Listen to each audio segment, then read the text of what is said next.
Hi everyone, my name is Andrea Pasquale. Welcome to my home studio. This is the studio that I currently work out of. In fact, I've had many home studios throughout the years. Every place I've moved to, I managed to set up my workspace and my studio there. And one thing that I know for certain now, after doing this for over a decade, is you don't need to start big. You can start small and go from there. And right now, I don't need a huge space. I no longer sew my items on my own. I get help creating my products. So this is it. This is where everything is designed. This is where I do all my work. I'm working on new iterations of my previous capsule collection. This is made by Golden Bear. It's a heritage outerwear manufacturer based out of San Francisco. It is made out of wool. You see that it has, it also has a quilted lining, so it's super warm. The ribbing here is also a wool blend, and I also have cuff protectors here, so that's just a little detail. It has custom embellishment. This is our Santa Maria emblem. And I have some words here that are meaningful to me. If you've read these words, you may resonate with some of them. And as well, my monogram, AP.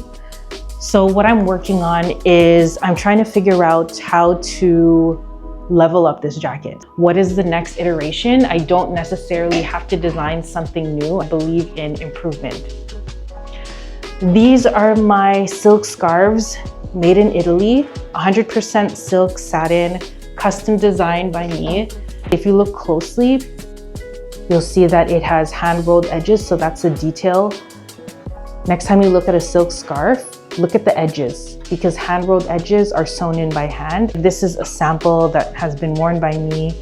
It is made in Italy. It is 100% leather with a leather lambskin lip. Gunmetal hardware here and super sturdy. I want to do another iteration to it. So I'm looking for a material that has more structure to it, maybe something more technical, maybe a jersey or a canvas. I'm not quite sure yet, but I want to design an addition to the bag. So I was looking around for some really great fabric, and another designer suggested I go to the Fabric Room in Toronto. I'm trying to be more intentional in my design process and the materials that I choose. So rather than ordering fabric from somewhere far across the world, I feel like it's more sustainable when I buy fabric that's unused from another designer. We're here at the Fabric Room in Toronto today, which is actually Canadian designer Lita Badet's store.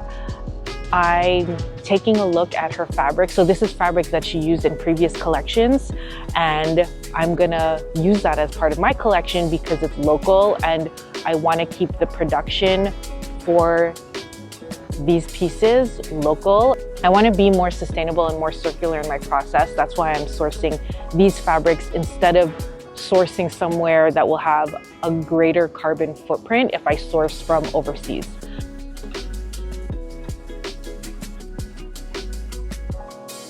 So originally I was looking for more of something with a sheen or like more outerwear or technical material, because I thought that like something sporty would be a cool contrast with leather, but I didn't find that. So this is a jersey that I'm interested in because I like the shape that it holds and how it's like stronger. And I also like the color. And this as well, I like how it has like a speckle to it and it maintains its structure when you scrunch it.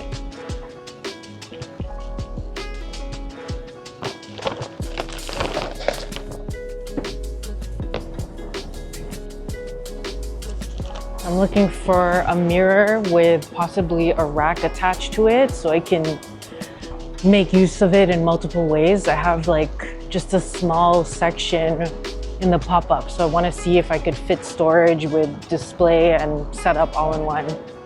Okay, so I'm thinking of using this as part of my setup. because it's slim enough to fit in a smaller space, and it also has a rack.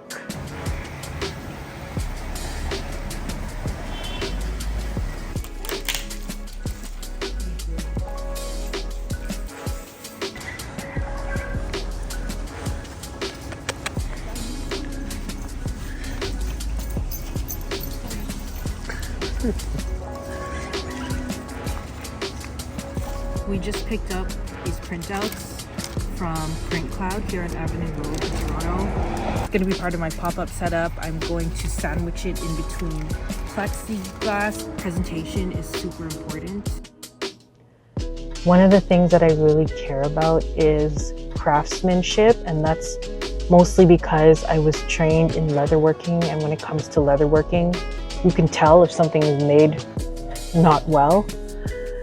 And I also really value quality and things lasting a long, long time. So I'm super adamant on finding the best manufacturing partners and vendors to help me make my product. For me, I care about iterating the one I made from last time, which I'm doing now, and then seeing how far I can push that and what's the reaction to that, and then how can I make it better. So I move in small quantities at first, and perhaps later on, as I expand, maybe the quantities will get bigger, but I'm still all about having limited quantities at the best they can be. Another challenge that independent designers have to face is the fact that we aren't prioritized. So even if we work with factories who work with huge brands, because our orders are so small, we're put at the bottom of the list. So there's a lot that goes into making an item when it comes to sourcing all the fabric and getting the help to create it and then placing the order. So much goes into it, and at the end of the day, it's an investment, big or small, and how much do you believe in your brand and how much are you going to push further to make the best item that you can. For me, I value that. Picking up my samples, getting 2 samples, 1 in each fabric. They are for the Melly bag. Let's see how it goes. I'm excited to see them.